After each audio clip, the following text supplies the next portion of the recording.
Magandang umaga mga kababayan, mga kaibigan, saan mang panig kayo ng mundo. Yan. Ang araw na ito may ipapakita ko sa inyo na malaking disgrasya ang nangyari dito sa bahay ko. Bago sa bahay may nangyari na sa likod. Kaya papakita ko sa inyo. Ayan, ito ang nangyari. Nung kahapon, ang lakas-lakas ng ulan. Sobrang lakas ng ulan. Grabe, lakas ng hangin. Ngayon, merong patay na kahoy malapit sa amin dito sa kapitbahay ko. Natumba pala ito. Di ko napansin kagabi kasi madilim na, gabi na. Ngayon, umaga nang makita ko, natumba na ito. At ngayon, ganito, ito ang nangyari. Tumama pala doon sa may bubong natin. O yan o. Tumama sa may bubong, kahit yung dulo na lang ng kahoy ang tumama. Pero hindi ko alam, baka may nabutas sa bubong natin kasi maraming kahoy na andun sa taas. Hindi ko pa ito napalinis. Tingnan nyo, maraming kahoy doon sa taas na mga putol na kahoy galing dito sa mataas na malaking puno na ito. Ang laki ng puno yun, galing doon ayan, di ko alam kung may nabutas doon sa taas. Ayun.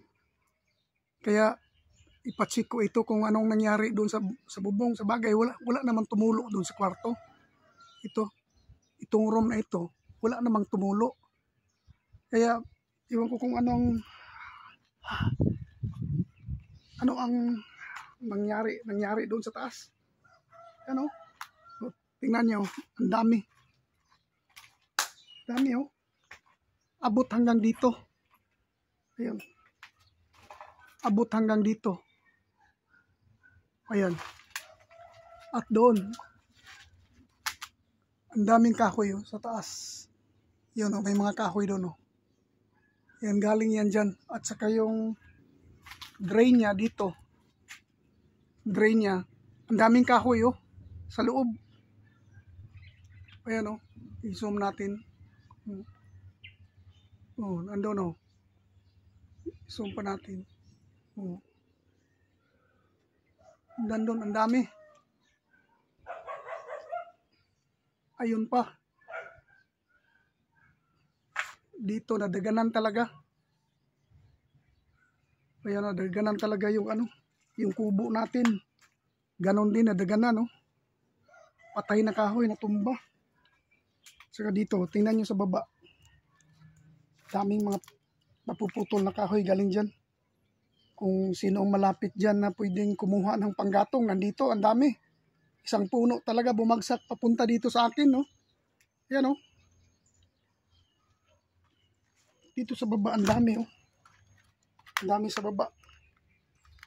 Ayan, Hindi ko yun nga sabi ko, hindi ko malaman kung may butas ba dyan sa bubong o wala.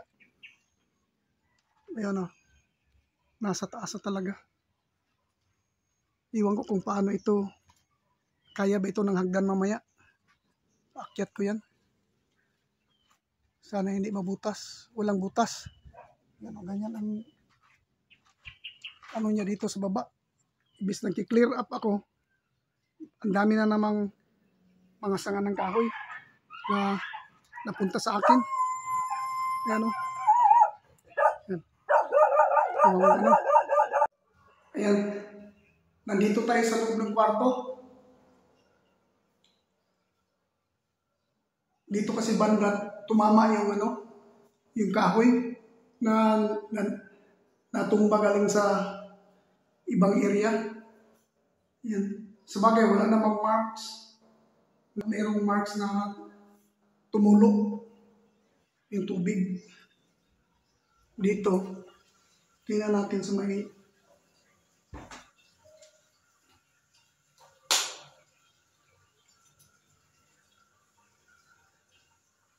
okay na, wala naman. Ayan wala namang marks ng tubig. Salamat naman at yun, dito na lang. check talaga natin kung merong marks ng tubig dito. Kasi dyan lang yan, oh. Buksan natin yung bintana. Yan, oh. Dito talaga itong bintana na ito. Diyan bumagsak. Nung bumugan ako kaninang umaga, yung kahoy na yan yung naputol. Yan, yung nandun sa baba. Nandito na yan. Dito sa may bintana. Buti nga hindi nabasag itong bintana natin. Yun lang ang inaano ko na hindi siya nabasag.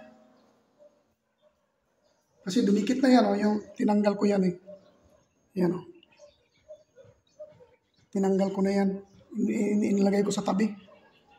Salamat at hindi nabasag itong window natin. Ayan. Nano pa na nasave pa yung window. Pati ito dito. Kasi may kahoy na bumagsak din dito. Yan.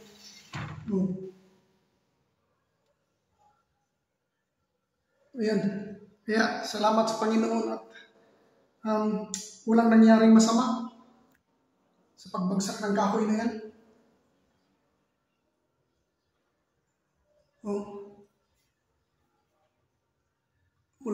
Walang marks. Kaya salamat talaga sa Panginoon. Ayan. Maya ulit. Ayan. May nakita akong mga batang lumad. Pero, ang skills, sila ay tawag dyan, panday, karpintero. Sila ay karpintero, 3 magkakapatid na galing dito sa isang bayan natin sa Talaingod. Talaingod, no? Talaingod. Shout out mga taga Talaingod. Santo Niño. Ito si Timothy. Siya ang contractor dito sa pinapaayos ni Pare Edward na kubo. Yan, pinaayos niya yung kubo, nilagyan ng mga bagong bubong, bagong kawayan, at saka ito dito. Si pangalan niya, ni Kuan? Renyo, at saka si? Alex. Shout out. At saka si Renyo, shout out. Tingnan mo yung mga katawan, yung mga muscle nila, lalaki. Ano ito, mga lumad sa Santo Niño, no? Talaingod, lumad sa Talaingod. Yan sila. Kita nyo? Sila mga lumad pero lumalaban ng parihas. At nag-aaral yan. Si Irinyo. Anong year ka na? Year 11? First year in senior high. Senior high. First year si Alex. Grade 10. Grade 10 yan, nag-aaral. Alam nyo, hindi sila pumasok ngayon dahil naghanap buhay sila para magkapira, may pambaon kasi sila nag-aaral doon sa Valencia. Sa San Fernando. San Fernando, part sa San Fernando, Bukidnon. Nandito sila, malayo ang binyahe nila para lang magtrabaho. Mga masipag na mga bata. Kala nyo sila mga lumad pero nag-aaral sila. At ito sila ay mga active sa sports sa kanilang paaralan. Dahil ito ay mga boxer. Sino naglalaro sa inyo ng boxing sa eskwelahan? Tingnan, katawan, no? Katawan, pakita. Boxer, amateur, 3 rounds. Naglalaro sa eskwelahan ng boxing. Amateur, 3 rounds. Ito, boxer rin, pero nagpapahinga. Ito, si Timothy, tingnan yung katawan. Ito ay 6 rounders. Bago lang naglumaban. Ano sa ato, Tim? 26 sa June, bago lumaban ito si Tim. 6 rounds ang nilaban niya, professional boxer pala ito. Gusto niyang umakyat ng 8 rounds dahil 6 rounders siya. Pero sa kasamaang palad, natalo siya. Iwan ko kung ano ang kulang. Baka yung pinalaban sa kanya is pang 10 rounders tapos siya 6 rounders lang. Ganyan sila kasipag, nagtatrabaho. Hindi ito basta-basta, malayo mga bahay nito. Malayo ito, nagbiyahe lang dito para magtrabaho. May pangbaon. May pangbaon sa kanilang pag-aaral. Yan, si Timothy. Unsa mang desisyon ato, Tim? Anonymous or knockdown? KO? Kio ka? Oh, nakio siya pag ilang rounds? Round 5. Round 5, nakio daw siya. I'm sorry, Tim, pero natsambahan. Siguro, magaling ito. Siguro, kumpiyansa. Pero naghamon ng rematch. Hinamon mo ng rematch. Hinamon pala niya ng rematch. Siguro yung nakalaban niya pang 8 rounders yun. Kasi aakyat na siya, sana siya ng 8 rounds. Kaso lang, natalo siya noon. Na-knockdown daw siya. Sige lang, bawi next time. Tim, di ba? Bawi next time. Bawi next time. Ganun lang yun. Ang laro, may panalo, may talo. Nagkataon lang na siya ang natalo. Kumpiyansa, siguro sobrang kumpiyansa niya. Dahil siguro, magaling ito eh. Tingnan mo ang katawan, no? Yan, o. Yan, o. Yan, o. Tingnan, o. Isa pa. Shout out mga boxer dyan. Diba? Shout out, no? Nag-aaral yan.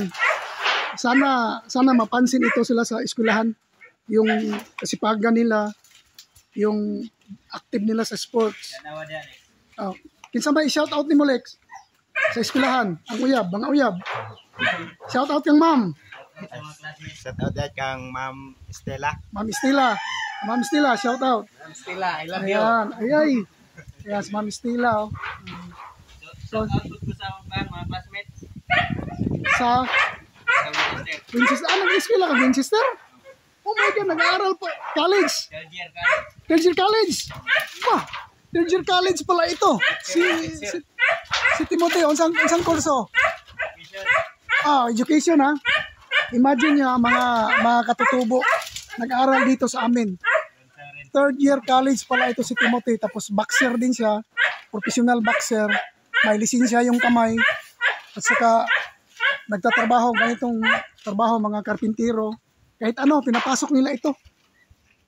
Isipin nyo, hindi pumasok itong dalawang kapatid niya para tulungan siya. Siguro ang ilang araw na nilang trabaho ito, pangalawa na. O, di ba? Masipag. Ngayon ko lang nalaman, nag-aaral pala ito. Akala ko, boxing lang. Sana natin, darating ang panahon, magiging teacher ka sa inyo. Shout out sa mga taga-Talaingod. Pag nakatapos si Timothy Bradley, sana makapasok itong bilang teacher dyan sa inyo. Dahil naghirap yung bata sa pag-aaral dito sa bayan namin. Nagtatrabaho, working student. Ayan o. Magaling na mga bata, mga masipag. Ayan o. Diba? Pero, dito si boss. Ayan si boss. Shout out boss. Trainer daw. Bahalina. Trainer ng bahalina. Ayan o. Diba? Nirepair lang nila yung pinarepair yung kubo. Tapos, ito yung mga waste nila. Galing pala itong mga bata. Tapos magkapatid nagtulungan. Tapos nag-aaral pala ito. Itong isa, first year senior high. Itong isa, grade 10. Ang isa, third year college sa isang eskwelahan dito sa amin. Si Timothy. Mamayang hapon, Tim, may pasok ka sa eskwelahan. May pasok siya hapon. Diba? Shout out pare Arnold Belicio. Shout out pre. Hey, Aring Keng pre. Maya uli. Ayan. Voice over lang tayo dahil may music kasi yung mga bata dyan. Yung mga nagtatrabaho ng mga kaibigan nating mga lumad. Kaya voice over lang ako muna. Hirap din naman kasi na ipapatay natin yung kaligayahan nila. Ayan. Tingnan nyo. Taba ng mga utak dahil inakita nila yung bubong. Ngayon nabali yung kahoy na bali sinandayan ng bubong. Kaya ngayon ang nangyari yan, ginawa nila, ibinalik nila pataas, ginamitan ng jack. Taba ng mga utak nga, tingnan nyo, ginamitan ng jack para umangat uli yung bubong at saka nilagyan nila ng kahoy. Yan, papakuan na naman nila uli. Pero mas naging sulit ito dahil dalawang kahoy na ang inalagay nilang babag sa taas. Dati isa lang yun, yung nabali. Ngayon, naging sulit. Naging dalawa na. O, di ba? Ang taba ng utak nila. O, nahanapan pa talaga ng paraan. O, may jack kasi yung boss nila. Kaya, ayan, naangat din nila. At saka, pinakuan. Naging mas solid na kaysa sa dati. O, di ba? O, yan. O, naging, ano tuloy ang trabaho nila, naging, lalong dumami yung trabaho nila. Dahil, ayan.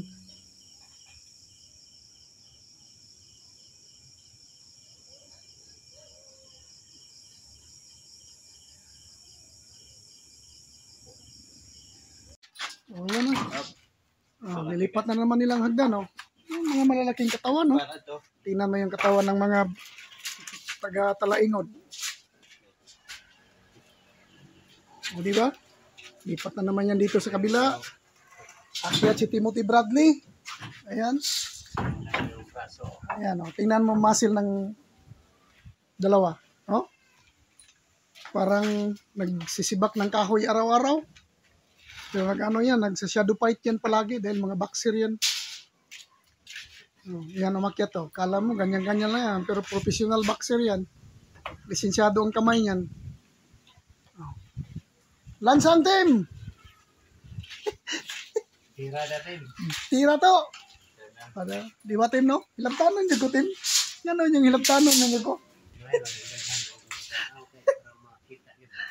Mari nang uban, no? Dagang ang boss ba niya? Isaray kita trabaho. Oh. Sige. Tira to. Chris.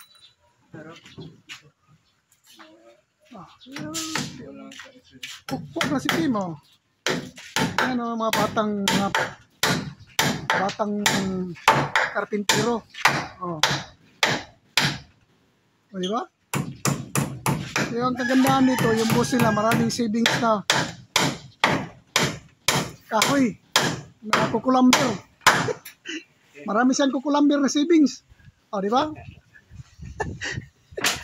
Kaya anong bumigay yung kanyang, yung tawag dyan, yun dyan sa taas,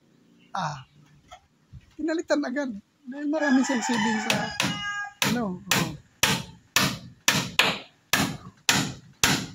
Yan. Itong isa, tahimik. Dahil may aray ang tiil, ang paa niya, may aray. Tingnan mo. Upo naman siya. Simtit na yan siya ngayon. Dito tayo, focus na tayo kay team, kay ito sa kapatid niya na ang mga katawan na pang-boxer talaga. Na-finish na. Magaling talaga ni Tim. Magaling si Tim. Di ba, Tim? Di ba? Yan. Lipat na naman yan sila. Lipat na naman.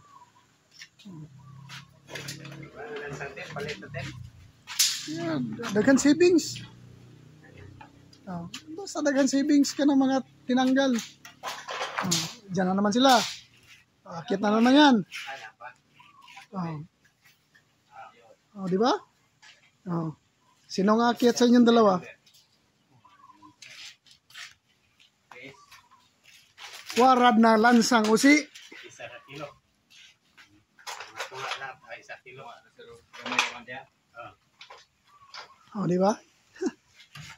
Dagan na naman sa Cibus. Ang tingin dito. Pinipili na tanggal ni. Pwede na tanggal na.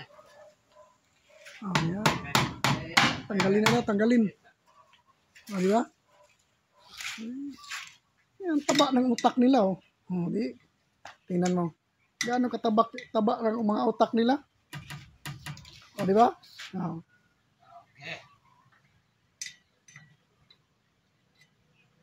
Oops, kasi maglalansang si Wala na.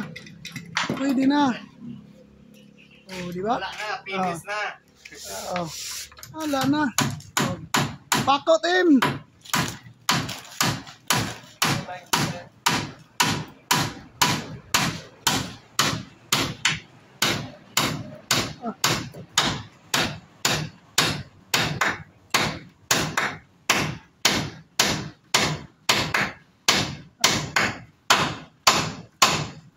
wala na, finish na. Oh. Mamaya uli. Baba si Tim. Dito na naman yung sa kabila magpako. O, di ba? Ito ang problema ni Tim ngayon. Mayroon siyang problema. Yung steel tape niya, masira na. Sira na yung steel tape niya. Yan o. Sira na, wala na. Ito si Tim, ano talaga sila na nagsikap na makapagtrabaho para makapagpantusto sa kanilang pag-aaral. Si Tim is third year college. Ayun, kumukuha ng education. Isa silang lumad, mga katutubo. Saka yung kapatid niya, mga senior high.